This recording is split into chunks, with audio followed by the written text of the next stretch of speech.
नमस्कार।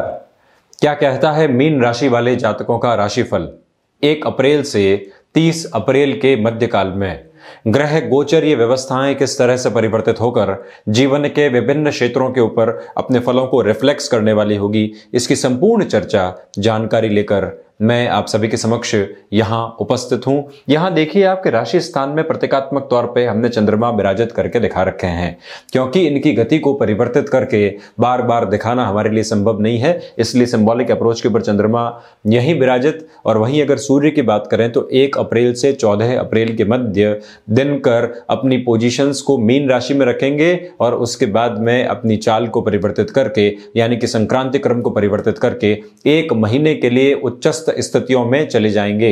यानी कि 14 अप्रैल के बाद से ही मेष राशि स्थान में उच्चस्थ हो जाएंगे सूर्य। अब दूसरी पोजीशंस की बात की जाए तो बुध और शुक्र का लक्ष्मी नारायण योग भी इस मंथ के अंतराल के अंदर बनेगा।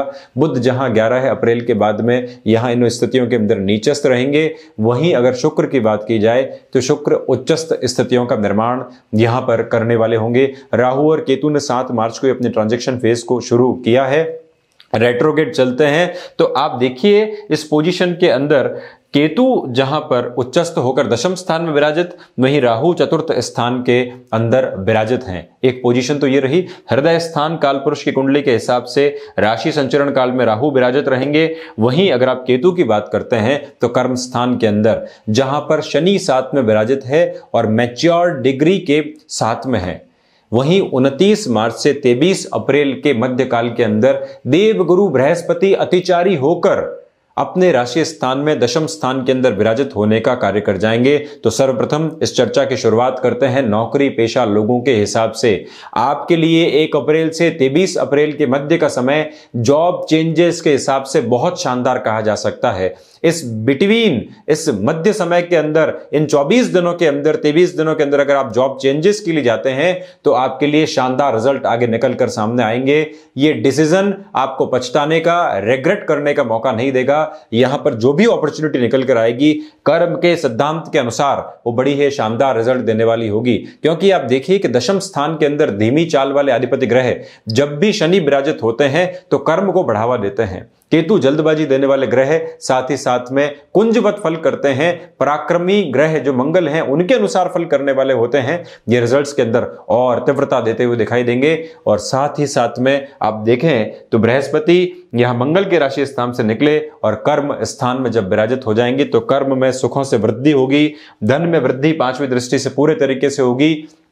साथ ही साथ में अगर आपकी जॉब के साथ में अगर आपको कोई अपने लिक्विडिटी के फ्लो को बढ़ाने के लिए कोई जमीन आदि लेने के लिए लोन भी लेना है तो बृहस्पति की ये पोजीशन भी आपको पूरे तरीके से एक हद पर सपोर्ट देने वाली होगी, जिसे शानदार कहा जा सकता है। तो इस माध्यम से जो लोग भी नौकरी पेशा हैं उन्हें पूरी सबलता के साथ में चलने की जरूरत रहेगी। आपके कार्य और हित लगातार सदते चले जाएंगे। जो लोग भी आईटी फील्ड से जुड़े हुए हैं और बाहर जाना चाहते हैं उनके लिए भी ये समय अच्छा कहा जा सकता है। कई बार कंपनीज वीजा अटका कर रखती है, कई बार कंपनीज आपको कॉल करती है और कहती है कि अब तो आएं और उसके बाद में हम आगे की गतिविधियां आपके साथ में संलग्न करने का काम करते हैं।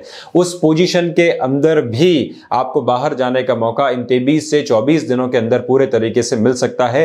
एक विशेष समय आप नोट करें, 15 अप्रैल से 22 अप्रैल के मध्य का समय, ये समय और अधिक हद पर शानदार कहा जा सकता है इन सारे रिजल्ट्स के माध्यम से। यानी कि प्रमोशन, इसके साथ में आईटी सेक्टर के साथ जुड़े हुए लोगों के लिए बाहर जाने वाली स्थितियों का एक समय, साथ में ही ऐसे किसी फील्ड के साथ अगर आप प्रमोशन की संभावनाओं से अटके हुए थे तो मंगल जब शुक्र के राशि स्थान पराक्रम स्थान के अंदर विराजित होंगे तब भी फलों के अंदर पूरी पूर्णता देने वाले होंगे। क्योंकि आप देखिए कि 8वीं दृष्टि से मंगल यहां दशम स्थान के अंदर और बढ़ावा देने वाले होंगे और प्रखरता के साथ में स्थितियों को स्थापित करने वाले कहे जा सकते हैं। तो ये तो रही नौकरी पेशा लोगों के माध्यम से बात। अब अगर आप मीन राशि वाले जातकों के लिए व्यापारिक गतिविधियों के माध्यम से बात करते हैं तो सप्तमेश होकर बुध नीचस्थ स्थितियों के अंदर यहां इस महीने के अंदर, अप्रैल महीने के अंदर लंबा समय राशि स्थान में निकालने का काम करेंगे। डिस्टर्बेंसेस आपके व्यापार के अंदर निकल कर आ सकते हैं। जो भी नई अपॉर्चुनिटीज आपके लिए क्लिक करते हुए दिखाई देती है उसे पूरे तरीके से चेक कीजिएगा। खुद के साथ ही नहीं, कोई और जो एक्सपर्टीज हासिल किए हुए लोग हों उनके साथ में भी बैठकर अगर कोई भी वेंचर एस्टेब्लिश करना चाहते हैं, लिक्विडिटी के फ्लो को बढ़ाना चाहते हैं, किसी और पोजीशन की तरफ जाना चाहते हैं, तो हो सकता है कि डिलेमा आपके दिमाग में बने रहे। तो उन सबको एक क्लैरिटी की हद पे जाकर सुलझाने की कोशिशों में आपको रहना चाहिए। किंतु एक स्थिति और बहुत माइन्यूट ऑब्जर्वेशन के साथ में सामने आती है, वो है आपके लिए शुक्र की। शुक्र यहां पर उच्चस्थ स्थितियों के अंदर जब विराजित हो जाएंगे, और वो भी पराक्रमेश होकर जब विराजित होंगे, अष्टमेश होकर जब विराजित होंगे, जब भी अष्टमेश राशि स्थान में विराजित हो जाते हैं और पराक्रमेश जैसे सौम्य ग्रह यानी कि शुक्र जब राशि स्थान में विराजित हो जाते हैं, तो जो लोग भी लाइमलाइट के फील्ड से, आप देखिए चकाचौंध के कामकाज से जुड़े हुए हैं, अगर आप एक्टर और एक्ट्रेस हैं, इसी के साथ कोई और ऐसा अन्यत्र फील्ड है जिसके साथ आप जुड़े हुए हैं, ये समय अंतराल आपके लिए शानदार कहा जा सकता है, बेनिफिट देने वाला पूरे तरीके से कहा जा सकता है। ये सारी की सारी संभावनाएं आपके लिए प्रखरता लेकर सामने आने का कार्य करेंगी। इसके साथ में ही दूसरी स्थिति में अगर आप बात करते हैं तो सूर्य जब 14 अप्रैल के बाद में अपनी स्थितियों को परिवर्तित करके यहाँ सेकंड हाउस के अंदर उच्चस्थ स्थितियों में विराजित रहेंगे, तो कुटुंबी जनों के भीतर आपका वर्चस्व बढ़ेगा। भले ही कुछ लोग आपके विद्रोह के साथ में सामने आए, किंतु वर्चस्व पूरे तरीके से सूर्य ऐसी पोजीशन के अंदर कुटुंबी जनों के साथ में स्थापित करने का कार्य करते हैं। अगर आप कम्युनिकेशन के किसी फील्ड से जुड़े हुए हैं और लगातार नाम की तलाश में थे, कम्युनिकेशन के फील्ड से या फिर वक्ता के फील्ड से जो लोग जुड़े हुए होते हैं, उन्हें बस एक क्लिक की आवश्यकता होती है, और वो एक क्लिक आपके सामने इस समय अंतराल के अंदर निकलता हुआ पूरे तरीके से दिखाई देता है और आपको पुरजोर तरीके से स्थापित करता हुआ भी प्रतीत होगा। जो भी लिक्विडिटी के ब्लॉकेजेस थे, सूर्य के यहां आते ही वो भी आपके लिए क्लैरिटी की तरफ जाना शुरू हो जाएंगे। किंतु जैसा मैंने व्यापारिक गतिविधियों के माध्यम से आपको बोला कि कोई भी निर्णय के अंदर आप जल्दबाजी मत लीजिएगा, बड़ी ही सोच और समझ के साथ में निर्णय को आगे बढ़ाने का कार्य करिएगा। तो वहां से भी हमें पूरे तरीके से सोच समझकर चलने की आवश्यकताएं रहेंगी। इसके साथ में ही आप एक पोजीशन और देखें कि मंगल जब चौथी दृष्टि से यहां षष्ठ स्थान को देखते हों, तो जो आपके साथ में रुधिर संबंधी परेशानियां, ब्लड संबंधी परेशानियां बनी हुई थी, वो बढ़ सकती है। अगर आप एनीमिक थे तो यहां पर एनीमिक पोजीशंस और ज्यादा बढ़ोतरी की तरफ अग्रसर होती हुई दिखाई दे सकती है।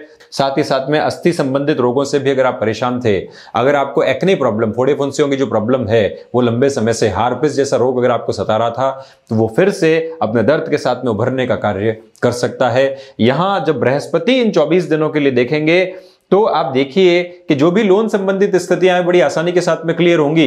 लेकिन जब मंगल यहां पर देखते हैं और जब बृहस्पति की दृष्टि संबंध यहां पर नहीं हो, तो कई बार व्यक्ति गलियारे निकालने की तरफ भी जाता है। तो 24 से 30 अप्रैल के मध्य कोई भी लोन वगैरह की पोजीशन के लिए आप मत जाइएगा। रोग और शत्रु हमता योग बड़े ही अच्छे से बनेंगे। आप आंख दिखाकर भी अपने शत्रुओं को दूर कर सकते हैं और आप डिप्लोमेसी के साथ भी अपने शत्रुओं को पूरे तरीके से दूर करने का कार्य कर सकते हैं। सस्टेश होकर जब सूर्य सेकंड हाउस के अंदर विराजित होंगे, तो जो कुटुंबी जन थे, जो रोगों से परेशान थे, उनकी भी आर्थिक मदद करने की तरफ आपको जरूर जाना चाहिए। वो पैसा आपका ब्लॉकेज की तरफ नहीं जाएगा। एक माइन्यूट ऑब्जर्वेशन है जिसे समझकर व्यक्ति को लगातार चलना चाहिए। हायर एजुकेशन के फील्ड से जो लोग भी जुड़े हुए हैं, वहां पर मंगल की इस स्थिति की बात की जाए तो आप देखिए कि नवमेश होकर मंगल जब पराक्रम स्थान के अंदर बैठे होते हैं, तो व्यक्ति अगर कोई बैक वगैरह की प्रॉब्लम से या कोई फेलियर की प्रॉब्लम से लंबे समय से जूझ रहा था हायर स्टडीज के अंदर, यह समय अंतराल 5 मई के पहले पहले का आपके लिए पॉजिटिव बना हुआ है। मैं जिस महीने की बात कर रहा हूं, वहां पर तो पूरे तरीके से शानदार संभावनाएं निकलकर आपके सामने आने का कार्य करती हैं। इसके साथ में ही एक पोजीशन आप शनि की देखिए। शनि 12th हाउस के अधिपति होके जब धनु राशि स्थान के अंदर विराजित हों, जो लोग भी हायर स्टडीज के लिए बाहर जाना चाहते हैं, टॉफल जैसा एग्जाम क्लियर करना चाहते हैं, उससे संबंधित पीएचडी के किसी एग्जाम के लिए जाना चाहते हैं, ये समय आपके लिए अच्छा बना हुआ है। रीजन सिर्फ ये नहीं है कि 12th हाउस के अधिपति कर्म स्थान के अंदर तीसरी दृष्टि से अपने स्थान को ही देखने का कार्य भी कर रहे हैं। अच्छा समय है, इसका फायदा उठाकर चलिए। गृहस्थ के अंदर न्यूनाधिक तलखियां जो लंबे समय से बनी हुई थी, अब यहां सप्तमेश के नीचस्थ हो जाने की वजह से और शनि के 10वीं दृष्टि से इस भाव को देखने की वजह से वो और बढ़कर सामने आ सकती है। जो भी गृहस्थ महिलाएं हैं, अगर वो चाहती हैं कि हम अपना कंफर्ट जोन छोड़ें और उसके बाद में अपने कामकाज के साथ में अग्रसर हों, तो निश्चित तौर पर आपको जाना चाहिए। जो भी महिलाएं एजुकेशन के फील्ड से जुड़ना चाहती हैं, उनके लिए तो ये समय सोने में सुगंध लेकर आने का कार्य पूरे तरीके से करता हुआ दिखाई देगा। किंतु न्यूनाधिक तलखियां वैचारिक पक्ष के माध्यम से बहुत अधिक ध्यान रखने की आवश्यकताएं आपको रहेंगी। पंचमेश होकर चंद्रमा जब भी अपने राशि संचरण काल के अंदर कर्म स्थान के अंदर विराजित होंगे तो पुत्र के साथ में वाद और विवाद, संतान से सुख के अंदर वाद और विवाद निकलकर सामने आने का कार्य कर सकते हैं। वहां से हमें विशेष तौर पर ध्यान रखना चाहिए। मीन राशि वाले जातक वैसे भी दान और पुण्य में बहुत अधिक बिलीव करने वाले होते हैं। उनको सात अनाज के साथ में, यानी कि सात अनाज का जो दान होता है, पक्षियों को दाना चुगने के लिए जो डाला जाता है, उसकी तरफ जरूर जाना चाहिए। शुरुआत के 14 दिनों के अंदर आप भरपूर रूप से सूर्य उपासना की तरफ जाएं, गायत्री मंत्र का जाप करें तो बहुत ही बेहतर। एक और स्थिति जो निकल कर आती है उसमें जब भी दशम स्थान के अंदर, कर्म स्थान के अंदर शनि विराजित हो और बिल्कुल मध्य की डिग्रीज के आसपास हो, तो आपको दशरथ कृत शनि स्तोत्र का पाठ भी जरूर करना चाहिए। वो भी बेनिफिट देने वाला आपको होता है। जमीन की खरीद फरोख्त के अंदर जाने से अभी आप बचिएगा, क्योंकि राहु कई बार दिग्भ्रमित करने का काम करते हैं, और जब यहां चतुर्थ स्थान के अंदर उच्चस्थ स्थितियों के अंदर विराजित हो तो अधिक तौर पर आपको दिग्भ्रमित करने की तरफ जा सकते हैं। वहां से भी आप बचकर चलिएगा। शनि और बृहस्पति की यह दृष्टि भी चतुर्थ स्थान के ऊपर इतनी अच्छी नहीं कही जा सकती। सुखों में बढ़ोतरी होती है, किंतु जमीन की खरीद और फरोख्त के अंदर इंसान को नहीं जाना चाहिए। माता के साथ में संबंधों में थोड़ी सी तल्खियां आने की संभावनाएं भी रहेंगी, उससे भी आपको बचकर चलने की आवश्यकताएं रहेंगी। कर्म के अंदर प्रखरता और कर्म के अंदर नाम मिलने की उम्मीद भी पूरी तरीके से कही जा सकती है। विनायक की उपासना की तरफ भी आप जरूर जाएं, और साथ ही साथ में जब भी बृहस्पति प्रधान राशि होती है और बृहस्पति जब ऐसी स्थितियों के अंदर आ रखे हों तो जो लोग भी शिक्षा से जुड़े होते हैं उन्हें भी मान और सम्मान मिलने की उम्मीदें पूरे तरीके से बनती हुई दिखाई देती है। उसका भी बेनिफिट आपको जरूर उठाना चाहिए। हेल्थ संबंधी चर्चाओं की मैं बात कर चुका, इसके साथ ही शिक्षा संबंधी स्थितियों की भी, संतान से सुख और संतान सुख की भी हम बात कर चुके। व्यय इस महीने के अंदर थोड़ी सी कंट्रोल्ड अप्रोच के अंदर रहेंगे, किंतु व्यापारिक गतिविधियों के अंदर जैसी स्थितियां मैंने आपको बताई उससे बचकर चलने की आवश्यकताएं भी आपको रहेंगी। लव लाइफ के माध्यम से बात करूं तो वहां तक अभी भी न्यूनाधिक चिंताएं आपके लिए बनी हुई है। पूरे तरीके से ये समय अंतराल आपके लिए मुक्ति भरा नहीं कहा जा सकता। अगर आप अपने जो एक संबंध थे उसको और आगे बढ़ाना चाहते हैं, परवान और परवास देना चाहते हैं, इस महीने के अंतराल के अंदर आपको रुक कर चलना चाहिए, क्योंकि समय उस माध्यम से इतना हितकर नहीं बना हुआ है।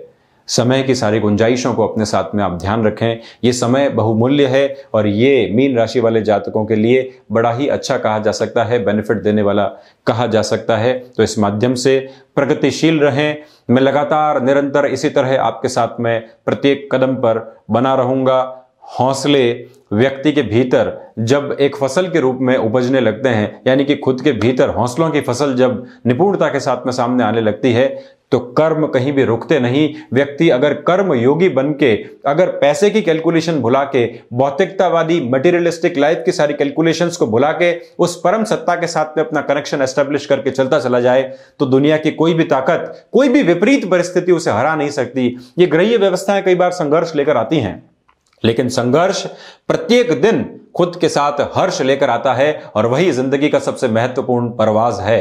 तो इन्हीं उपासना पद्धतियों के साथ में लगातार उस ओमकार के साथ में अपने कनेक्शन को एस्टेब्लिश करके चलते चले जाएं। श्री रामचंद्र जी का जो जन्मोत्सव है वो भी इसी महीने मनाया जाएगा।